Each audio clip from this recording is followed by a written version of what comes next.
Қайырлы таң, ханымдар, қалдарыңыз қалай? Егер сіз осы записті көріп отырған болсаңыз, міндетті түрде соңына дейін қараңыз. Құнды материалдар айтылады, ақпараттар айтылады, және соңында мен міндетті түрде тапсырма беремін. Қалдарыңыз қалай? Бүгін күнімізді әдеттегідей тыныс алу жаттығуларын жасаудан бастаймыз. Қастарыңызға суларыңызды, блокнот пен қаламдарыңызды барлығын дайындап қойыңыздар. Мен былай қойсам қазір. Менің штативімді балаларым, қыздарым сындырып тастапты. Кішкентай штативімді. Енді маған придется былай бірдеңе қойуға.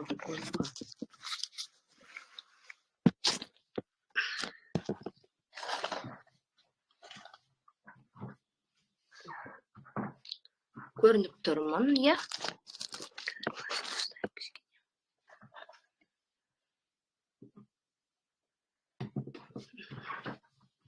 Енді ең алдымен тыныс алу жаттығуларынан бастайық.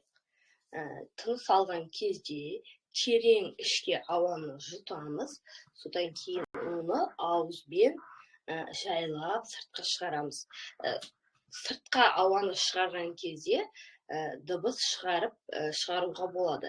Өйткені сол кезде біз ішіміздегі бір мазасыздық ойларды, ауыртпалықтардың барлығын осы ауамен сыртқа шығарып жатқанда өздеріңіз елестетіңіздер. Әрине, бұл өте күшті көмегін тигізеді, себебі сіз кәдімгідей жеңілдеп қаласыз. Ал дайынсыздар ма? Кеттік. Қолымды жоғары көтеріп, 1,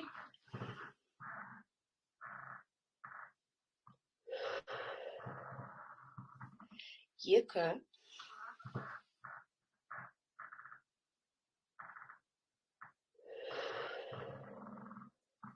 3,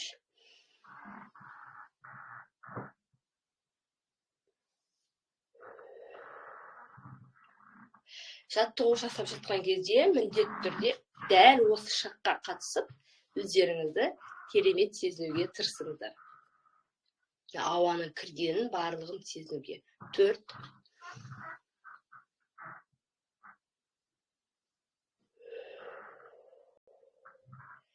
5,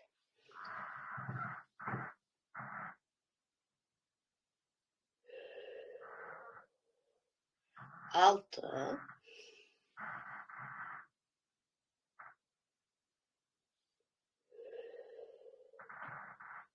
7,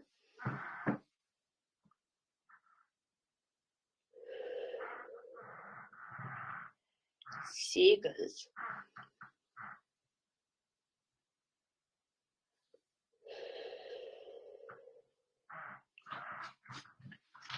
9,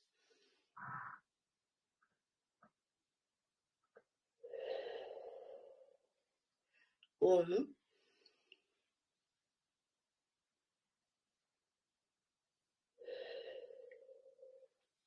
11,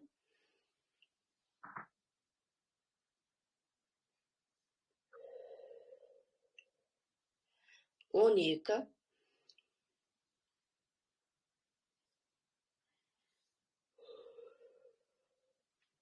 13,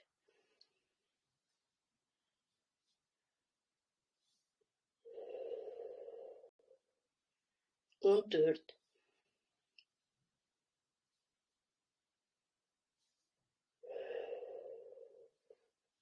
қазір енді 15-ші рет жасағанда, ауаны ішке жұтқаннан кейін кішкене кідіріс жасаймыз. Ауа толықтай біздің ішкі ағзамызға оттегін беру үшін. Кеттік. 15.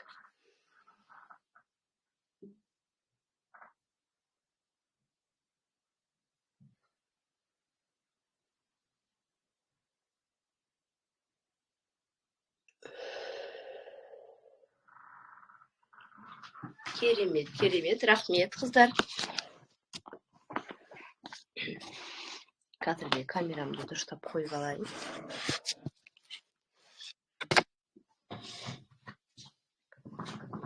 Жалпы, егер сіз тыныс алу жаттығуын далада жасасаңыз, міндетті түрде 15 рет жасамаңыз, одан көп жасауға тырысыңыз.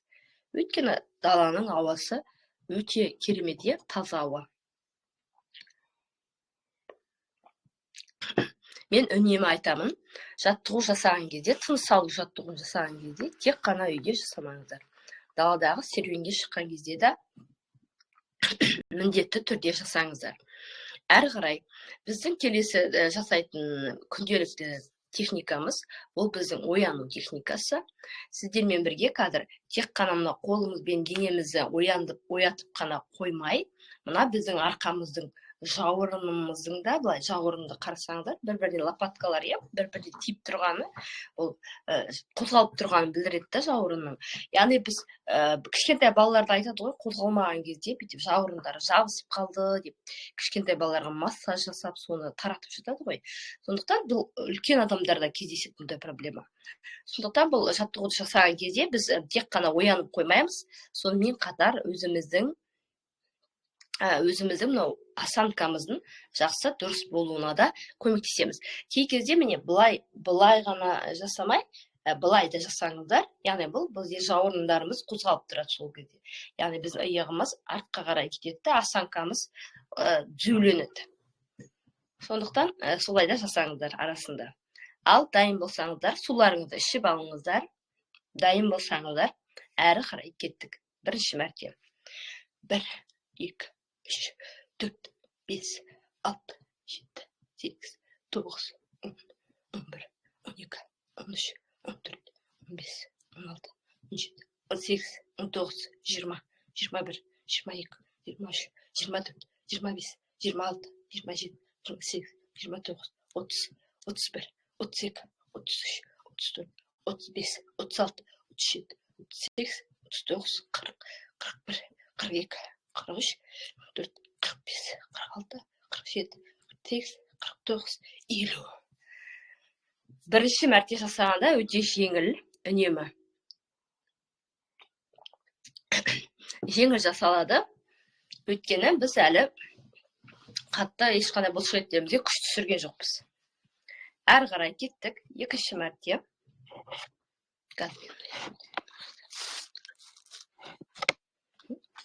Екінші мәрте кірісейік.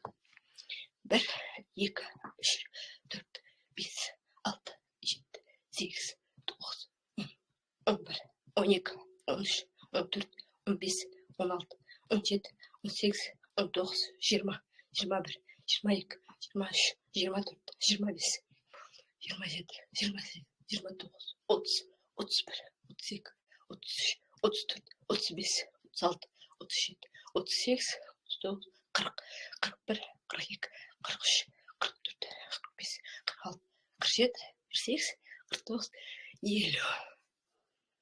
Керемет.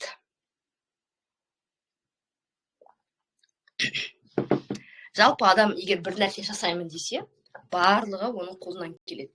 Ең бастысы бізде не? Қалау. Яғни біз оны қалау керекпіз жасауға. Ал әрі қарай кеттік. Үшінші соңғы мәрте.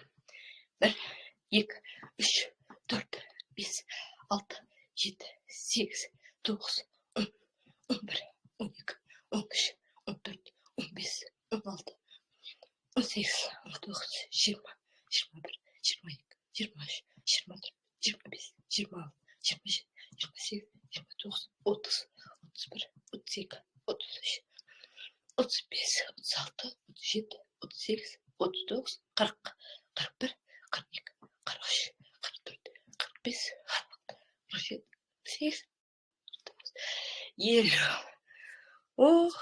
Істедік, қолымыздан келеді. Енді осы бір керемет энергиямен әрі қарай сабағымызды жалғастырамыз. Сіздер де өздеріңізді қалауларыңызды жазыңыздар. Қазір блокноттарыңызды алып шығып, ең алдымен өзіміздің 3 арманымызды жазамыз. Яғни кей кезде осы арманды қалаумен бірге ұқсастырып жатады. Яғни біз нені қалаймыз, нені армандаймыз. Сол 3 арманыңызды қазір блокнотқа жазып алыңыз. Ол күнделікті қайталануы мүмкін. Мысалға, сіздер қазір күнде тұрып жүрсіздер ғой. Сіздерге былай жасауға болады. 1 ай бойы бір ай бойы осы 3 арманыңызды жазасыз. Енді күнде оны жазамыз, яғни күнде оқимыз, иә, сол арманымызды. Әрі қарай келесі айда басқа 3 арманыңызды жазасыз. Яғни ол кезде оны да бір ай сол жазып оқып жүресіз. Келістік пе, қыздар? Яғни арманыңызды бір айда 3 арман жазып отырыңыздар. Бір-біріне ұқсамаса мүмкін болады, ұқсамауына бір ай бойы жазасыз 3 арманыңызды, оны оқисыз, кәдімгідей сезінесіз, иә, оқыған кезде. Алдағы уақытта беріледі визуализация деген тақырып, сол бойынша жұмыс жасайсыз. Сол кезде сіз армандарыңызды өзіңізге қарай жақындатасыз. Яғни бізде секрет фильмінде айтады ғой, то, что здесь, окажется здесь деп. Сондықтан сіздің ойыңызда болған кезде сіздің армандарыңыз, визуализацияңыз қалай болатыны, сіздің арманыңыз орындалған кезде сіз өзіңізді қалай сезінесіз, соны бәрін сезінген кезде миыңызда ол сіздің қолыңызға келеді. Бірақ ол бірден сразу келмейді. Егер сіз осыны бір 30 күн бойы тапжылмай істейтін болсаңыз, ол сізге бір 8-36 айдың ішінде сізге орындалуы мүмкін. Егер тапжылмай осыны айтқандарды істейтін болсаңыз. Яғни жазасыз, оқисыз, сезінесіз, сол арманыңызды визуализация жасайсыз, иә? Соның барлығын қазір ғылыми түрде дәлелденген бұл. Яғни сіздің арманыңыздың 8 айдан 36 ай аралығында орындалуға кәдімгідей мүмкіндігі бар, сол арманыңыздың. Ал егер сіз оны 30 күн бойы оқымайсыз, 20 күн ғана оқитын болсаңыз, онда әрине сіздің арманыңыздың орындалуы созылып кетеді. Ол бір жылдан, бір жыл емес, 2 жылға дейінгі уақытта алып кетуі мүмкін. 2 жылдан 4 жылға дейінгі аралыққа кетіп қалуы мүмкін. Егер сіз оны 20 күн ғана оқитын болсаңыз. Немесе 10 күн ғана оқитын болсаңыз, бұл, яғни одан да созылып кетеді деген сөз. 10 күн ғана оқитын болсаңыз. Сондықтан, егер арманыңыз тезірек орындалсын десеңіз, бұл өте жаңа ақпарат мен сіздерге беріп жатқаным. Бұл менің жаңа оқып жатқан курсымнан алып жатқан ақпаратым. Сондықтан, мен армандар туралы тақырыпты көп зерттеп жүрмін, білесіздер. Осы курста өте керемет армандардың орындалу формулалары барлығы айтылады. Міне осы, егер сіз осыларды орындап жүрсеңіз, айтқандарды ғылыми түрде дәлелденген осындай мерзімдері бар.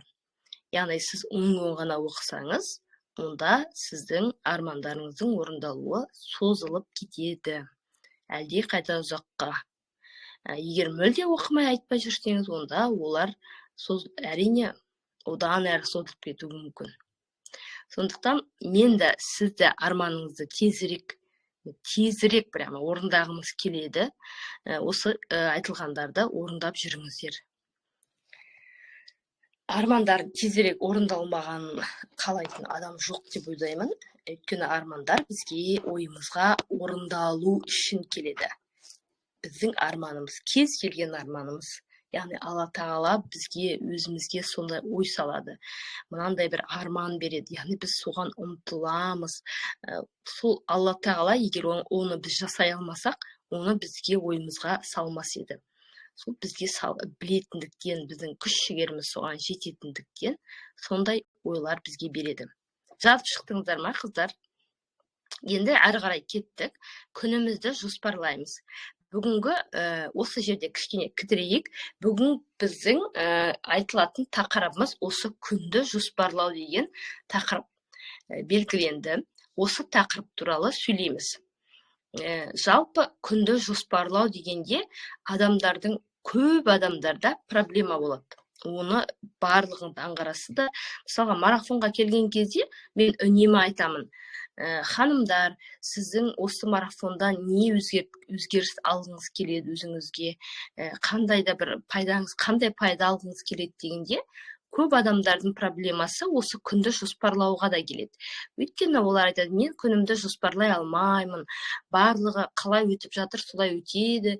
Яғни өзінің негізгі армандарын, немесе негізгі мақсаттары орындалмай қалады. Олар бір нәрсені орындалмай қалғанын барлығын сезеді, яғни ол не істейді, біздің энергиямызды алады. Егер сіз бір нәрсені үнемі кейінге қалдыратын болсаңыз, үнемі кейінге қалдырасыз, иә. Ал қараңыз, өзіңіз бір ыдыс деймін, иә. Біз мынау денеміз бір ыдыс болсын біздің, иә. Үлкен бір стақан болсын. Енді оған біз энергия толтырамыз, иә. Мысалы, су құяйық сол стақанға. Немесе шелек болсын, иә, кез келген. Сосын біз энергиямен толтырамыз. Мысалға, таңертең ұйықтап тұрғанда ол стақанымыз міне полный болып тұрады, иә. Мысалға, 100% біз энергиямен тұрдық делік. Сосын сіз сондай ойларды ойлайсыз, үнемі бірдеңеге үлгермейсіз, үнемі бірдеңеңіз кейінге қалып қойып жатады. Яғни біздің стақанымызда бір жерінде тесік бар. Иә, бір жерінде тесік бар. Осы үнемі біздің ойлайтын, кейінге қалдырған әдеттеріміз. Яғни біз бір нәрсені сосын, жарайды, сосын істей саламын деп, бірақ ол біздің миымызда жүреді, ойлап жүреміз біз. Соны біліп жүреміз, соны істемей жатқанымызды. Сол кезде бізде анау стақандағы су толып тұр ғой, міне, бір жерінде тесік бар, иә. Сол кезде ана су жерден ақырын аға береді. Яғни сіз қанша ол стақанды толтырсаңыз да, үстіне су құйып, қайта энергия беріп, ол бәрібір астыңғы жағынан ағып кете береді. Яғни сіз оны энергияңызды өзіңіздің бір пайдалы жағыңызға жұмсай алмай қаласыз. Сондықтан, егер сізде мысалға сондай әрекеттер көп болса, мысалға сіз үнемі солай кейінге қалдырасыз, үнемі өткеніңізді ойлап жүресіз, біреумен ұрсысып жүресіз, анаған былай деп айту керек еді, сол кезде бүйтіп айту керек еді деп, үнемі осы ойлар жүреді. Болашағыңызды ойлайсыз, блин, анау қалай болып қалады екен, мынау қалай болып қалады екен.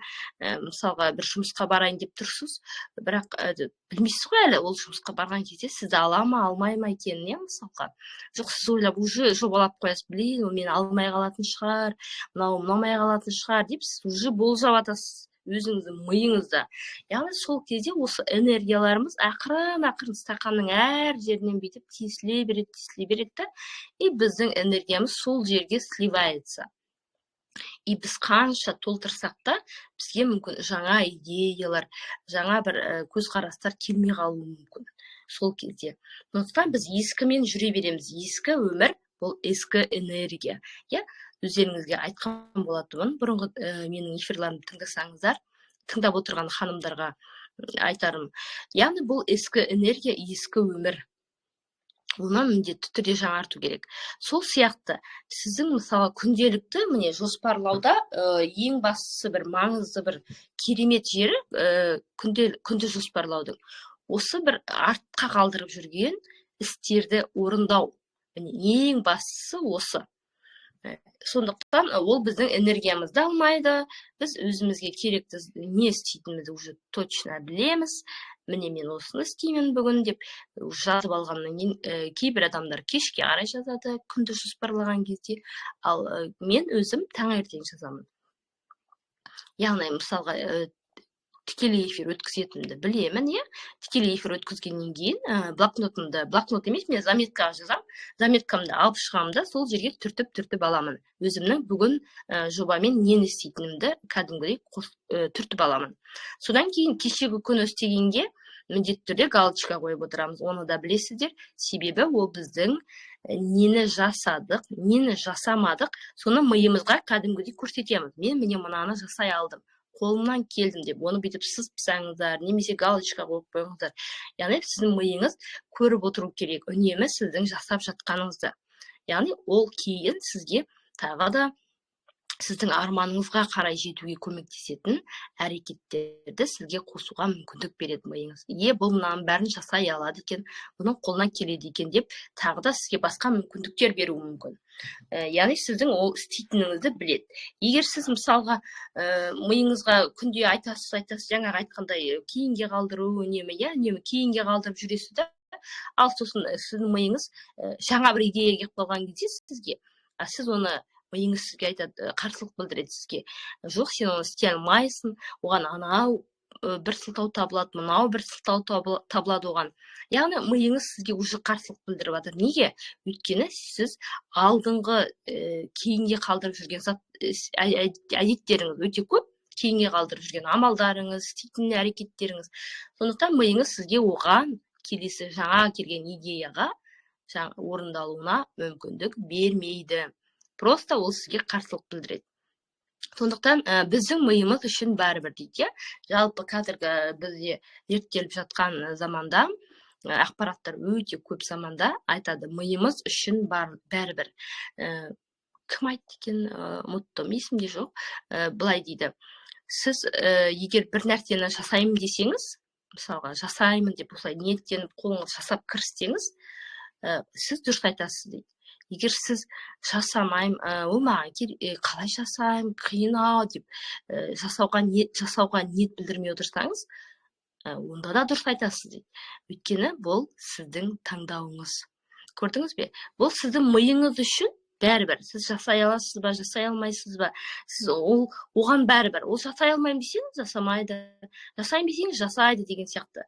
Сондықтан бүкіл миға сигналды біз өзіміз береміз. Запросты өзіміз береміз. Былай керек маған, мен былай істеймін деп өзіміз айтамыз.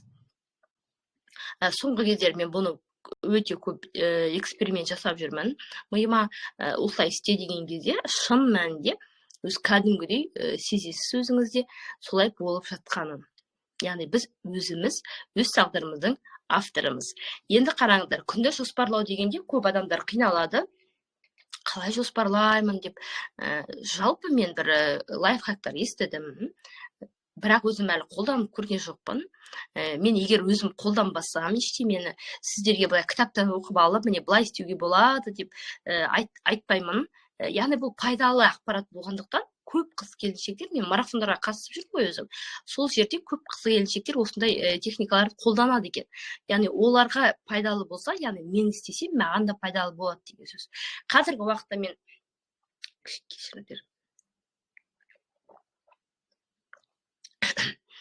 уақытта мен өзім үйде отырғандықтан, мен балалармен маған әлі қажет емес деп ойладым ол техниканы. Қазір сіздерге айтып берем қалай екен. Жалпы әйел адамдарға қатысты ғана бұл техника, өйткені біз күнделікті өмірде тамақты біз пісіреміз, тамаққа қатысты айтқым келіп тұр. Біздің энергиямызды мынау тамақ туралы ойларымыз көп жейді. Мысалға таңертең тұрамызда,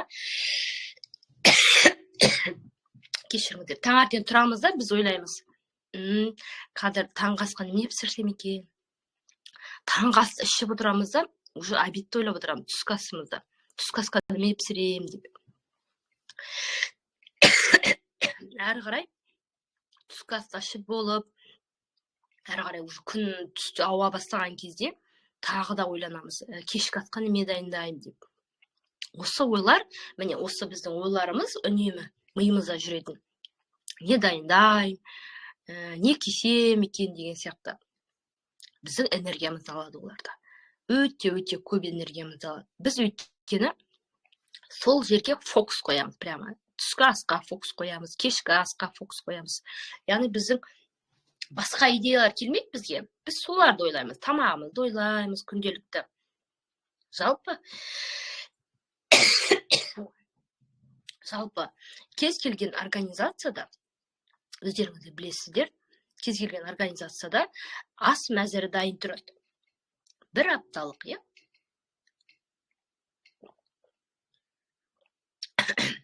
бір апталық ас мәзірі дайын тұрады. Міне осы техника ретінде алып, осыны сіздер де күндеріңізді жоспарлай аласыздар. Қалай?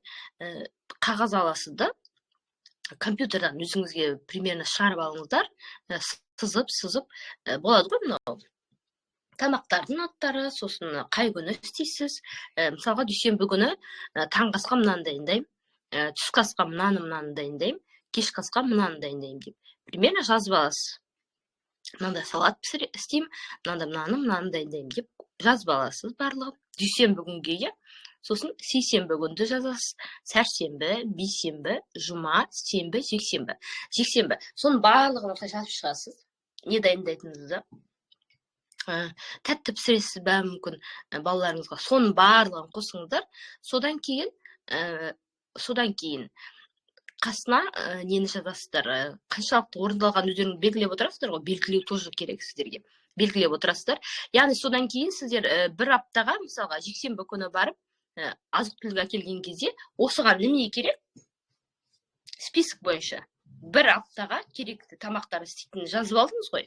Соған неме керек? Мысалға салат істеймін десе, сәбіз керек, орамжапырақ керек деп, мысалға майонез, кетчуп деген сияқты. Тағы бір салаттарға сиыр қосасыз ба мүмкін. Соның барлығын бір аптаға әкеп аласыз.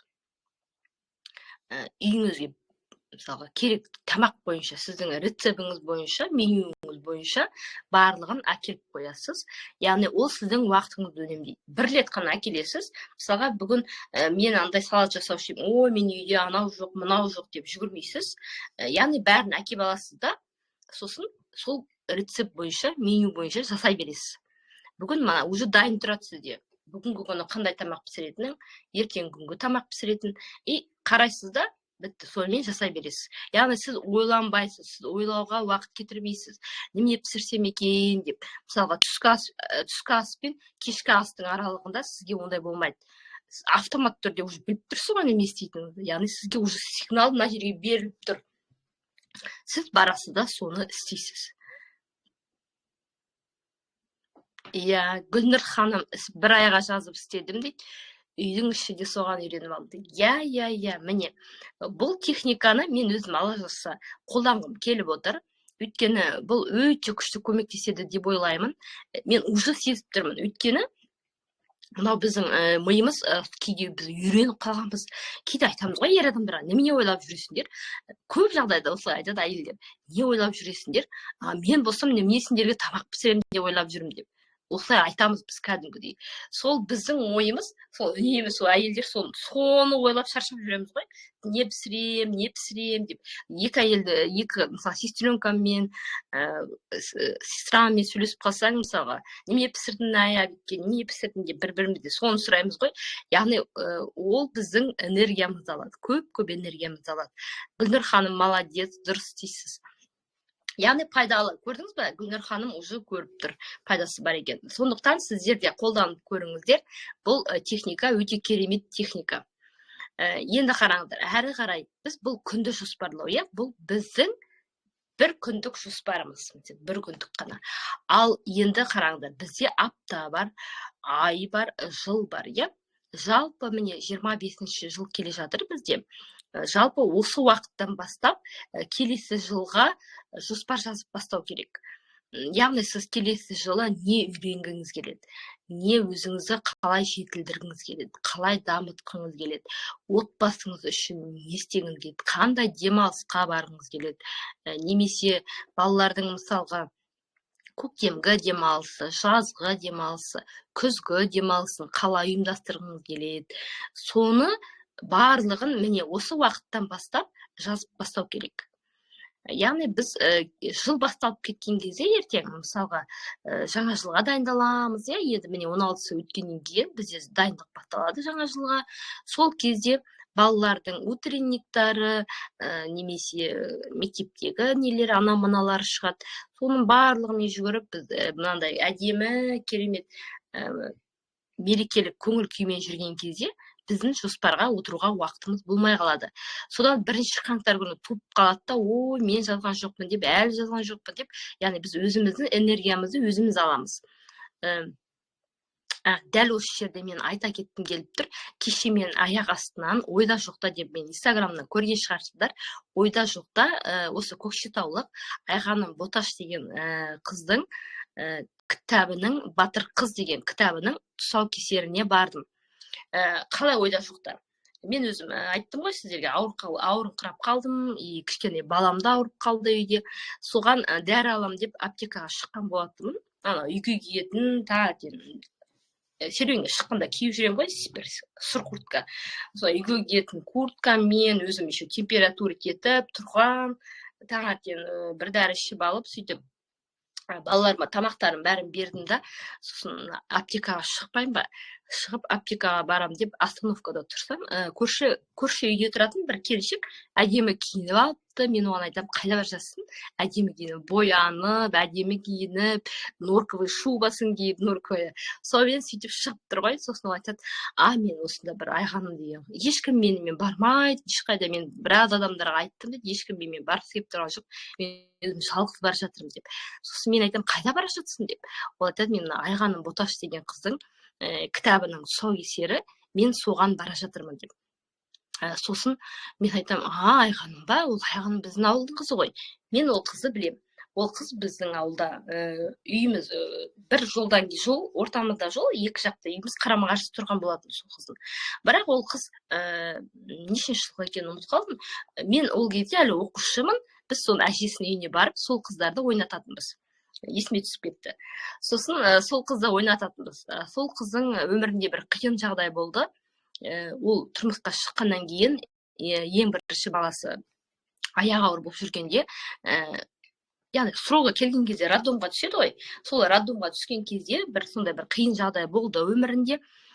Ол қыздың қалай айтсам екен,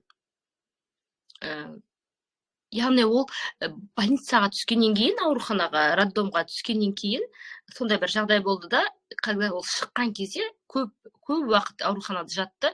Шыққан кезде ол бірінші топ мүгедек болып шықты ауруханадан. Яғни ол бала туам деп барды ғой ауруханаға. Содан сондай бір жағдай болып, бір дәрігердің салғырттығынан ол кісіге сондай бір бірінші топ мүгедектік, яғни оның қолдарының саусақтарын жартылай кесіп тастады, және аяғының саусақтарын жартылай кесіп тастады. Солай примерно, сондай жағдайда ол кісі өте көп 7 ай реанимацияда жаттым деп кеше айтып жатыр өзі. 7 ай реанимацияда жаттым. Мен есімде сол кезде мен жұмыс істеп жүрген болатынмын. Сондай, өйткені роддом біздің, мен жұмыс істеген организацияда біргеміз біз. Бірақ зданиясы басқа жақта да бір жылдар шықты ғой, солай бүкіл нелерді, организацияларды медициналық қосты бір-біріне. Сол кезде біз бір организацияда жұмыс, сол организация роддом біздің организацияға қарап тұрды бірге.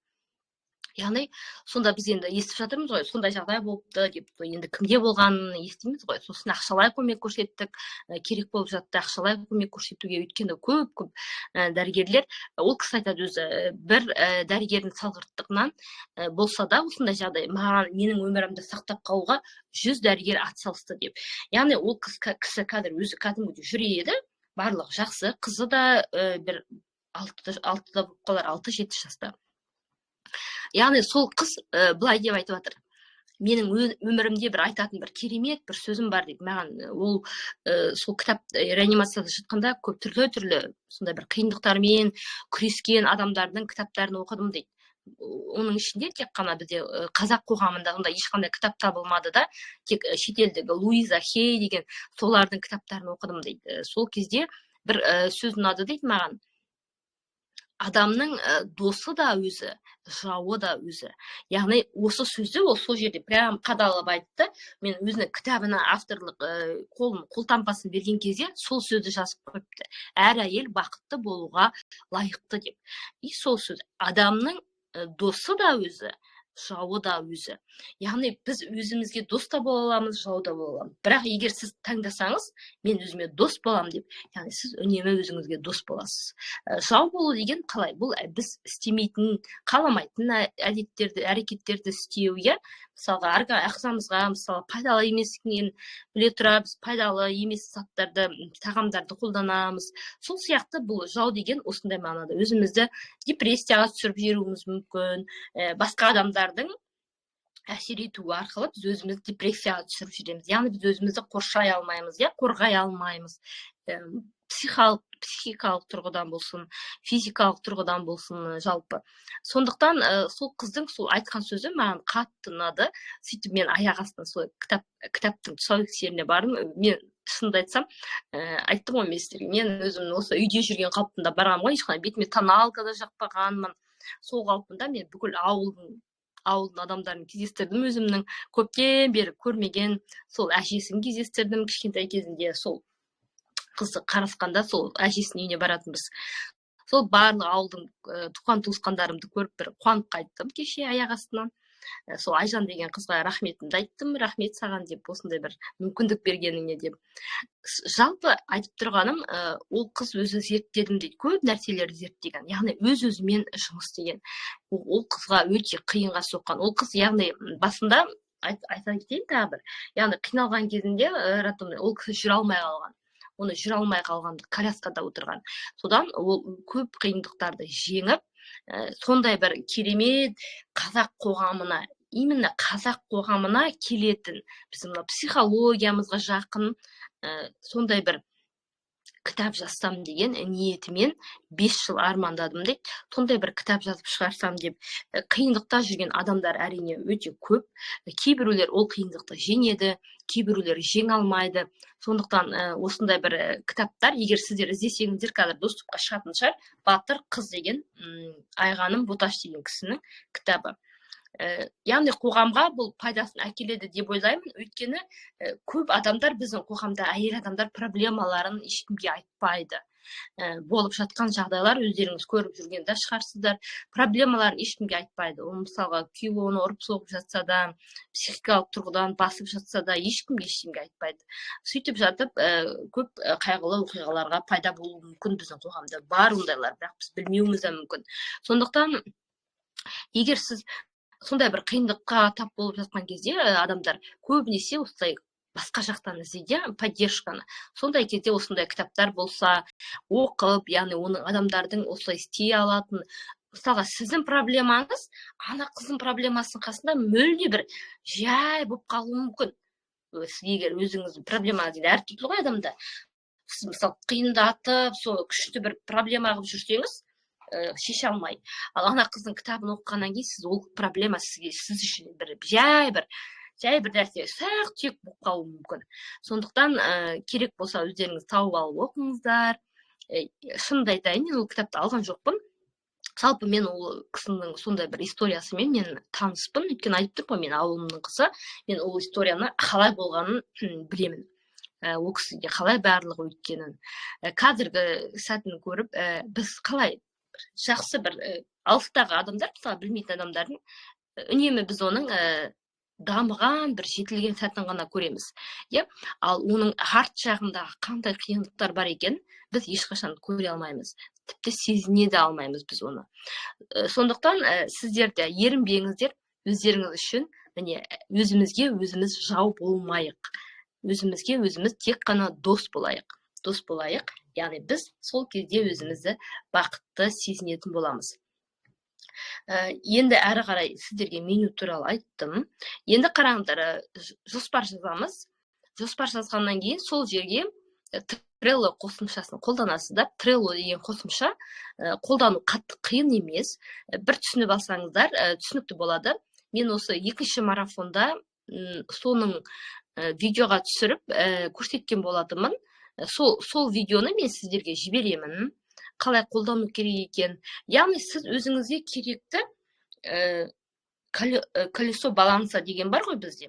Яғни біздің өміріміздегі маңызды бағыттар.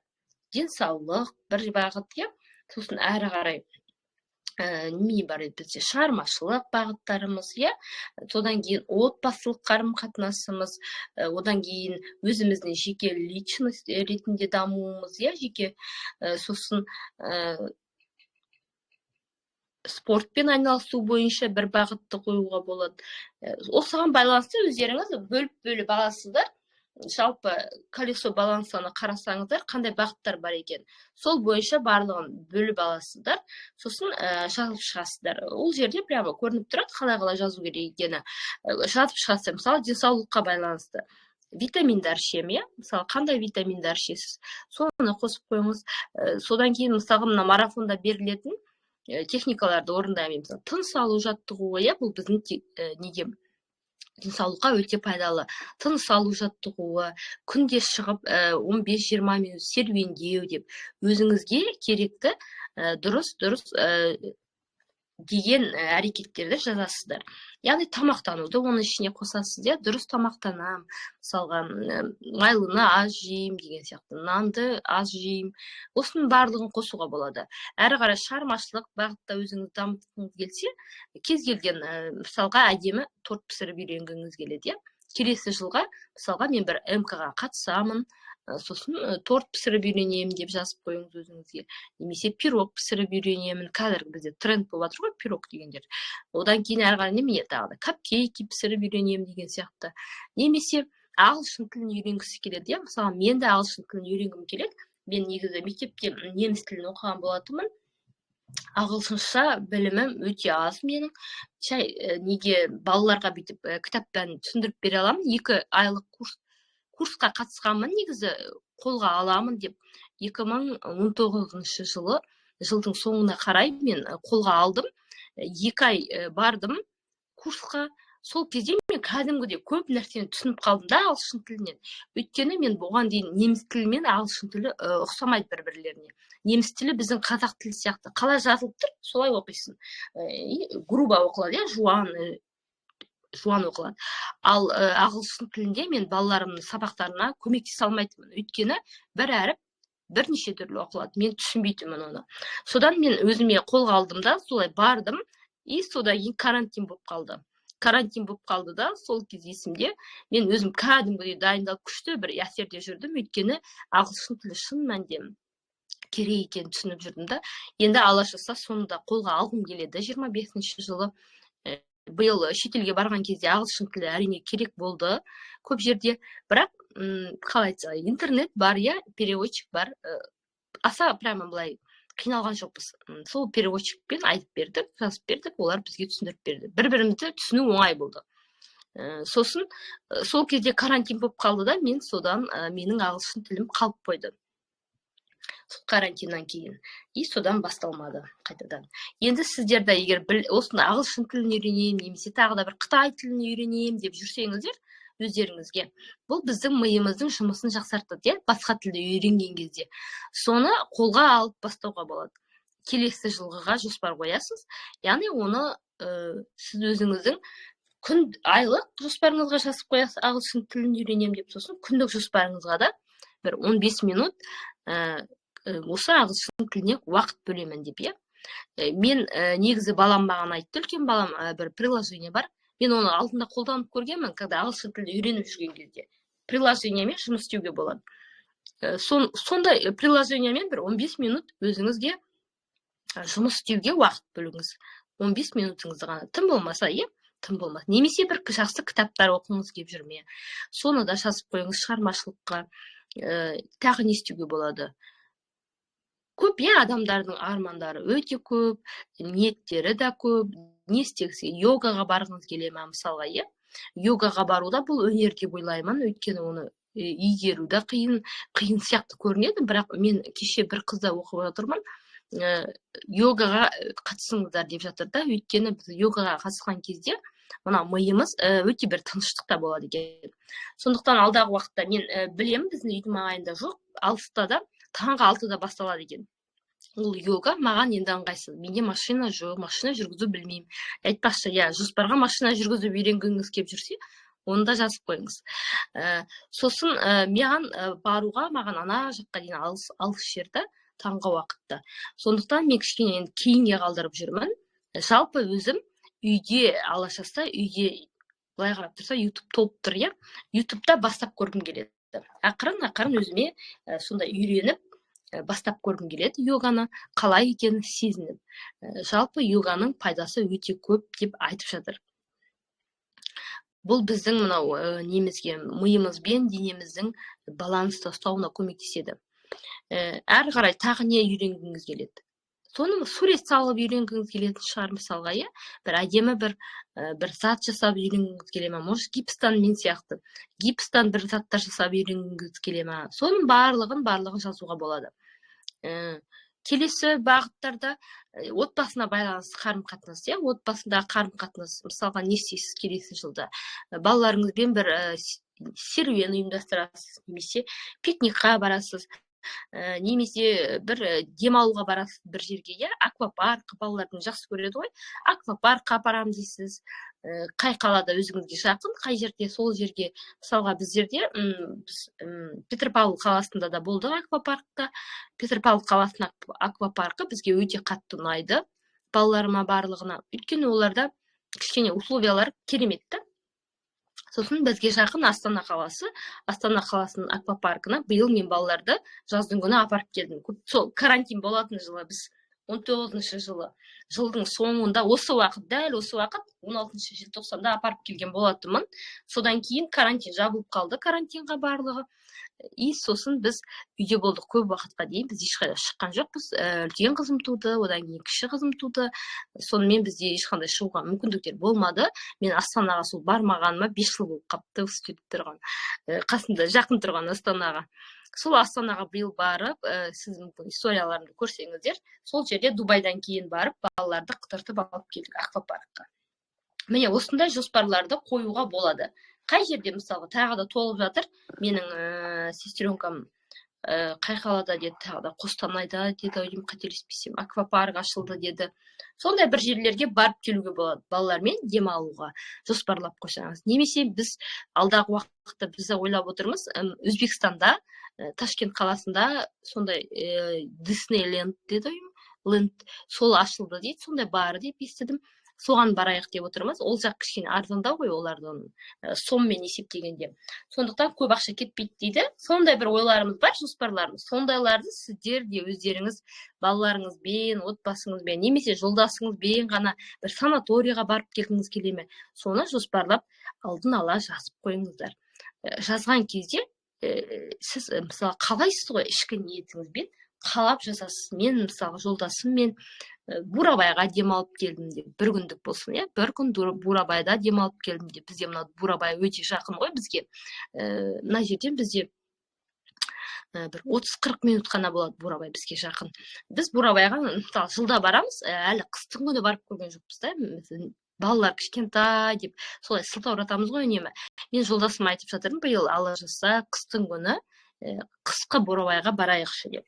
Сол сияқты сіздерде өздеріңіздің маңайларыңызда қандай демалатын жерлер бар, сол жерлердің табиғаты әдемі, сұлу, адамға ол бізге энергия береді. Жаңағы айтқандай, сіз өзіңіздің энергияңызға соны барып келсеңіз, мүмкін сіз бір айға, мүмкін 2 айға өзіңізге керемет бір сезімдер сыйлайсыз. Сол кезде ол сізде энергия бізде өлмейді, өйткені біз өзіміз энергиядан жаратылғанбыз. Оны біз үнемі толықтырып отыру керекпіз. Сондай әдемілерді көріп, таза ауада демалып деген сияқты. Осылардың барлығын қосыңыздар. Алдын ала жоспарлаңыздар. Қалаған кезде, сезінген кезде ол бізге келеді. Мүмкін сіз кейде білмей қалуыңыз мүмкін қалай орындалғанын, бірақ сіз оны жоспарыңызда жазып қойдыңыздар. Негізі мен осы карта желаний деген туралы бұл марафонда айтпаймын. Карта желаний, сіздер өздері армандар картасын жасап көргендеріңіз бар ма?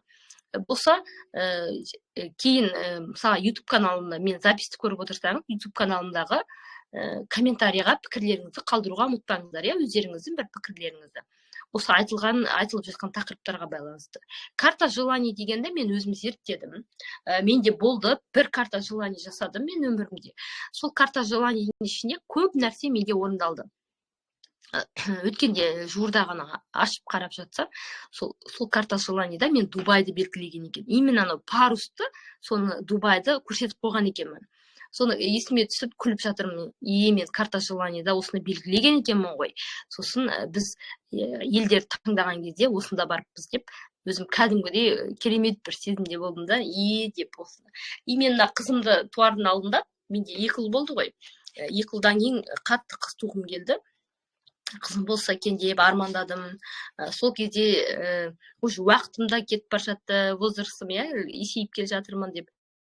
Қыз болса деп армандағанда, сол жерге бір қазақтың киімінде, қазақша киімде тұрған бір кішкентай қыздың суретін жапсырып қойған болатынмын. Ол да орындалды. Мен Аллаға шүкір, 1 емес 2 қыз тудым. Сол арманым кәдімгідей орындалды. Көрдіңіздер ме? Көп армандарым ол жерде орындалды менің. Соны қарап отырып, мен өзім ашып бетіп қарап отырған кезде, мен армандарым орындалып қапты ғой деп, өзім кәдімгідей қуанып қалдым. Енді сіздерде егер карта желаний жасау керек десеңіздер, өздеріңізде жасап алсаңыздар болады.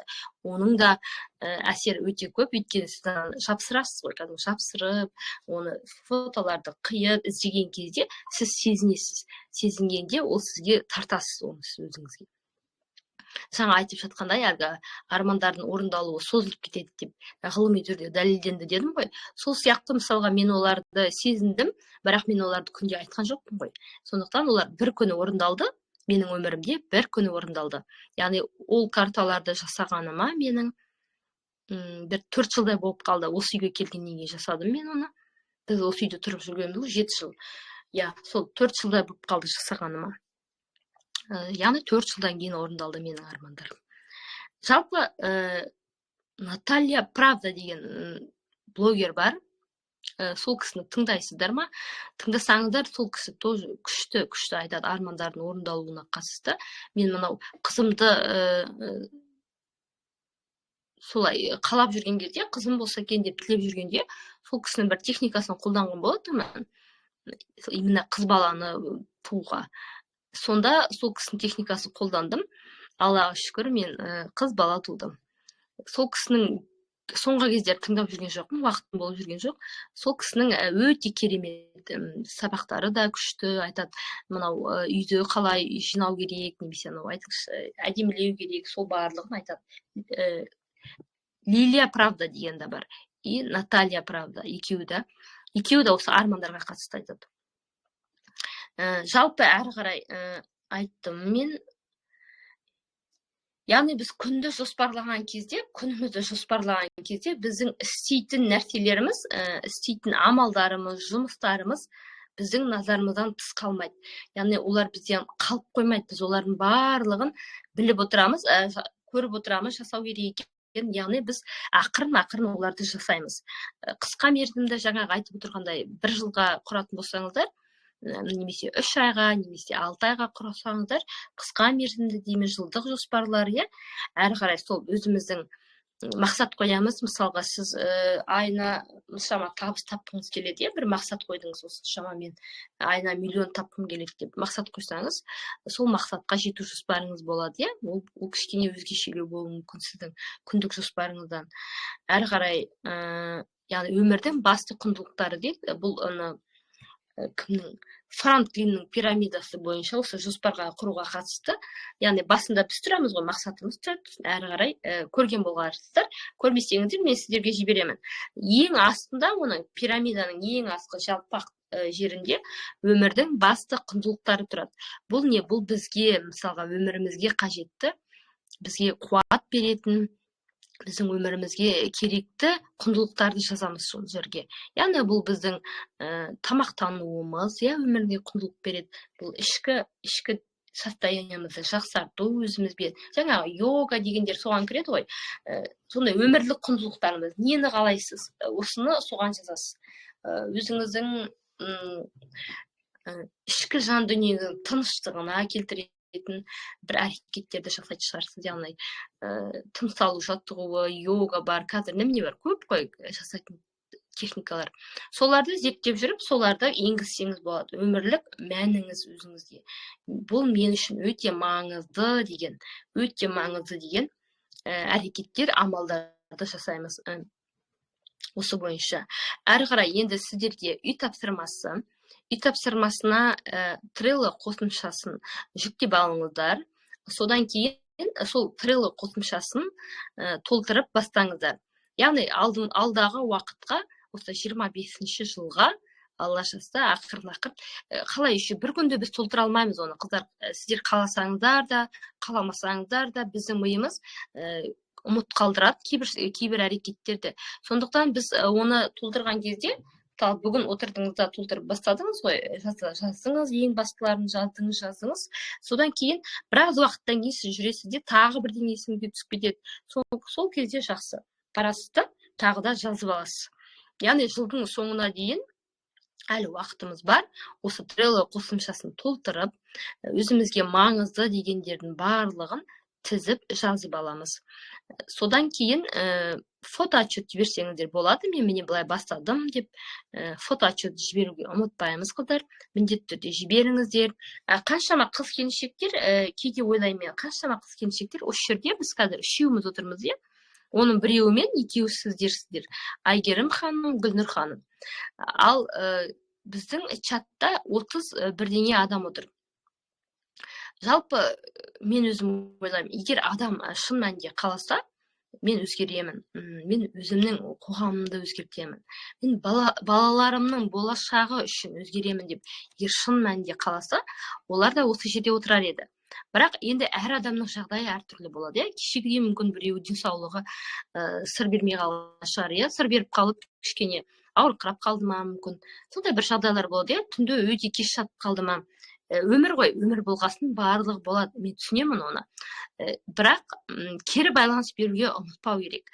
Кері байланыс бұл сіз кез келген уақытта. Сіз мына видеоны көріп отырсыз, көріп шықтыңыз дейік. Егер сізге ыңғайлы болса, уақытыңыз болмай жатса, скоростын қосып тез көріп алуға да болады, иә. Мен өзім көп жағдайда солай тыңдаймын. Өйткені менің уақытым болмайды оны асықпай қарап отыруға. Солай скоростын қосасыз, түсінікті болу үшін, мысалы 1,5-ға қоясыз, 2-ге қойса енді кішкене түсініксіз болып қалады ол. Не айтып жатқаны. 1,5-ға қоясыз да, тез тыңдап шығасыз. 1 сағатты, например, 1 сағат видеоны жарты сағатта қарап шығасыз. Примерно, иә. Сосын сол көргеніңізді бірдеңені істеп жатсыз ғой, енді соған міндетті түрде отчет жіберу керек. Істеп жатқаныңызды мен біліп отыру үшін. Мынау қыз істеп жатыр екен, молодец деп, мен сіздер үшін де тілек тілеймін. Сіздердің жақсы осы марафон барысында бір нәрсені болсын үйреніп алсыншы. Бір қандай да бір титтей де болса бір пайдам тисінші деп. Адамдардың кейде қалай айтсам екен, адамдар бір айтқанда біз түсіне қоймауымыз мүмкін. Бір айтқанда оның маңыздылығын түсінбеуіміз мүмкін. Сондықтан қайта-қайта айтқан кезде, мысалға мен марафонда, мысалы сіздер де мен 2 рет қатысып отырсыздар ғой. Әр жолы әртүрлі білім аласыздар, әртүрлі инсайттар келеді. Кей кезде мен мысалы бірдей тақырыптарды берген күннің өзінде де. Сондықтан әр қашан адамдар ізденіп жүру керек та, бір нәрсені үйреніп ізденіп жүруге. Содан кейін маған кері байланыс жіберіп отыру өте маңызды. Сіздің істегеніңізді мен де біліп отырайын, көріп отырайын, мына кісі молодец істепті деп. Тым болмаса біреуін болсын, иә. Фильмді көріп шықтыңыз ба? Мен мына фильмді көрдім, мынандай әсер алдым деп. 1-2 ауыз сөз жеткілікті, иә. Сіз маған роман жазып бермей ақ қойыңыз, фильмді көргеніңізді, бүкіл нені көрдіңіз, бәрін айтудың да қажеті жоқ. Тек қана сіздің көргеніңізді, яғни ол сізге қандай да бір ой салғанын маған білу маңызды. Бүгін мен сіздерге время фильмін беремін. Көрмегендеріңіз көріңіздер, ал егер көрген болсаңыздар, уақыттарыңыз болса, қайталап көріңіздер. Бұл кино өте бір керемет фильмдар, маған өзіме өте бір сондай бір ой салды. Неге деп ойладым, егер шын мәнінде өмірде адамдар осылай уақытпен өмір сүретін болса, қолымызда, иә, уақытпен өмір сүретін болсақ, не болар еді деп ойладым. Өйткені бізде онда кедейлердің өмірін көрдіңіздер ғой. Дәл сондай қарбалас тіршілік болар еді. Ешкім уақыт ұрлау, біреудің уақытын ұрлау деген кәдімгідей бір тура көрсетіп тұр ғой. Өмірде де біз соны істейміз. Шын мәнінде қарап тұрсаңыздар, кей кезде керек емес жерлерде отырамыз, керек емес әңгімелерді айтамыз, ол біздің уақытымызды ұрлап жатады, иә. Керек емес адамдардың әңгімелерін тыңдаймыз, қалай айтсам, ол жерде мынау бір адамды жамандап жатқан кезде ол бізге керек емес қой, мысалы бір адамды жамандағаны. Соны біз тыңдаймыз, өзіміздің уақытымызды аламыз, және өзімізге басқа бір жаман энергияны тартып аламыз. Басқа адамның. Яғни жамандаған кезде ол үнемі оның энергиясы төмен болады, иә. Ол энергия бізге жақсы сезім сыйламайды, ол бізге жоғары эмоциялар, ол бізге төменгі эмоция сыйлайды. Аяушылық, жек көрушілік, иә, мысалы ол адамды біз білмей тұрсақ та, біз ол адам туралы жаман ойлап қалуымыз ғажап емес. Сондықтан сондай жерлерден біз өзіміздің уақытымызды өзіміз ұрлаймыз кей кездерде. Сондықтан осы фильмді көріңіздер. Не ой келді сіздерге, ненің қадірін түсіндіңіз, уақыттың қадірін түсіндіңіз бе, немесе енді қалай істейсіз деген сияқты өздеріңіздің қысқаша ойларыңызды жіберіңіздер. Егер осы записьті көріп отырған болсаңыз, записьте комментарийға пікір қалдыруға ұмытпаңыз. Әрі қарай мен сіздерге айттым, бүгін тапсырма Trello қосымшасын беремін, сол қосымша бойынша жұмыс істейсіздер, және осы время фильмін көресіздер. Барлығы түсінікті болды деп ойлаймын. Бүгінгі менің эфиріме қатысып отырған Гүлнұр ханым мен Әйгерім ханым, сіздерге алғысым шексіз. Әрдайым өздеріңізді дамытып, жаңағы айтқандай, әр әйел бақытты болуға лайықты. Әр әйел бақытын өзі бақытты етеді. Оны ешкім бақытты етпейді. Жолдасы да, балалары да тек қана өзін бақытын өзі жасап алады әйел адам. Сондықтан біз өзіміздің энергиямызды береміз балаларымызға, жолдасымызға энергиясын көтереміз, яғни ол біздің аурамызды жаңартамыз, өзіміздің балаларымызға энергиямызды беру арқылы олардың да жақсы көңіл күйде болуын тілейміз. Жолдасымызға да энергия береміз. Міндетті түрде біз энергия беру керекпіз. Оған жақсы рахметімізді, алғысымызды айту керекпіз. Немесе тамақ істеп қойсаң да, мына сен үшін жасадым деп. Жалпы мен жолдасыммен сіз деп сөйлесемін. Бізде екеумізді танысқан кезден бастап біз сіз деп сөйлесіп бастадық. Кейбір адамдар үшін бұл өте жат болып көрінуі мүмкін, бірақ менің қоғамымда сіз деп сөйлесетіндер бар. Сіздер қалай сөйлесесіздер? Комментарийға жазып кетіңіздер жолдастарыңызбен. Сіз деп сөйлесеміз. Екеуміз де бір-бірімізге сіз деп айтамыз. Біз сен деп сөйлемейміз, бір-бірімізге көзімізді шұқып көрсетпейміз, сен деп, сіз деп сыпайы сөйлесеміз. Сыпайылықтың белгісі, сіз деген өздеріңіз білесіздер. Сондықтан әрдайым айналамызға өзіміздің шуағымызды, жақсы энергиямызды шашып жүрейік. 24/7 жымиып күліп жүріңіздер. Өздеріңізге энергия қосады ол сіздерге. Сонымен не айтқым келеді? Сіздердің күндеріңізге, бүгінгі демалыс күндеріңіз берекелі болсын. Бар істеймін деген, жасаймын деген әрекеттеріңізді жасауға Алла тағала бір өзі күш қуат берсін. Баршаңызды көргеніме өте қуаныштымын. Естіп отырсаңыздар, мен записьті тоқтатып қояйын.